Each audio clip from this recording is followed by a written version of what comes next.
Senior citizen association पारां रहमतुल्लिल आलमीन जी शान में मिलाद जी रूहानियत भरी महफ़िल जो अहवाल पेश कजे थो।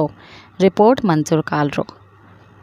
Pakistan senior citizen association Hyderabad तरफ़ां डे सेंटर में आखिरी रसूल करीम रहमतुल्लिल आलमीन हज़रत मोहम्मद मुस्तफ़ा सल्लल्लाहु अलैहि वसल्लम जिन जी शान में एसोसिएशन जे मेंबरनि ला मिलाद मुस्तफ़ा सल्लल्लाहु अलैहि वसल्लम जी शानदार ऐं यादगार तकरीब जो अहतमाम कयो वियो, जंहिंमें मुअज़्ज़िज़ मेंबरनि औरतुनि मर्दनि जी भरपूर शिरकत ॾिसण में आई।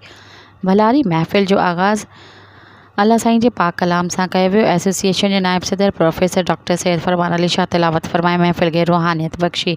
उन बाद जनरल सेक्रेटरी आगा सैफुल्लाह ख़ान पारां सभिनी हाज़रीन जो शुक्रिया अदा कयो वियो, जॾहिं त जिन जिन मेंबरनि हिन ख़ैर जे कम में हिस्सो वरितो तिला ख़ुसूसी दुआ तलब फरमाई। जंहिं बाद एसोसिएशन तरफ़ां सदर ऐं जनरल सेक्रेटरी जिन मौलवी साहिबान खे गुलनि जा हार पाराया। नाते रसूल मक़बूल सल्लल्लाहु अलैहि वसल्लम प्रोफेसर दोदा ख़ान इंजीनियर मोहम्मद ख़ान मेमण मौलाना कारी अज़ीज़ुल्लाह सिकंदर जी निहायती इनकसारी ऐं हज़ूरीअ सां पेश कयो। हिन मौक़े ते महबूब शाइर गुल हालाई पंहिंजी निकोड़ शाइरीअ सां महफ़िल खे रौनक बख़्शी। मैडम उम्मे सलमा कादरी क़ुरान जी आयत ऐं तर्जुमो पढ़ियो, जंहिंखां पोइ महफ़िल मिलाद जो ख़ासि ख़तीब मौलाना डॉक्टर हाफ़िज़ मोहम्मद मुरीद सिकंदरी आलीशान ख़िताब कंदे रसूल करीम महबूब खुदा जी पाक ज़िंदगीअ बाबति ख़िताब करे महफ़िल जी रूहानियत में वाधारो कयो हो।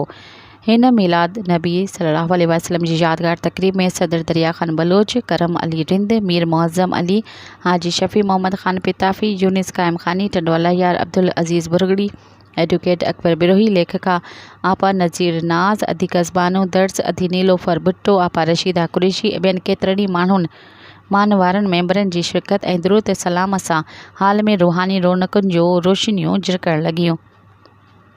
जॉइंट सेक्रेटरी नज़ाकत अली फाज़लाणी ज़ियारतुनि ते वञण सबबि ईरान जे मुक़दस शहर मशहद मां लाइव शरीक थींदो रहियो ऐं आख़िर में मौलाना मोहम्मद मुरीद सिकंदरी दुआए ख़ैर फरमाई।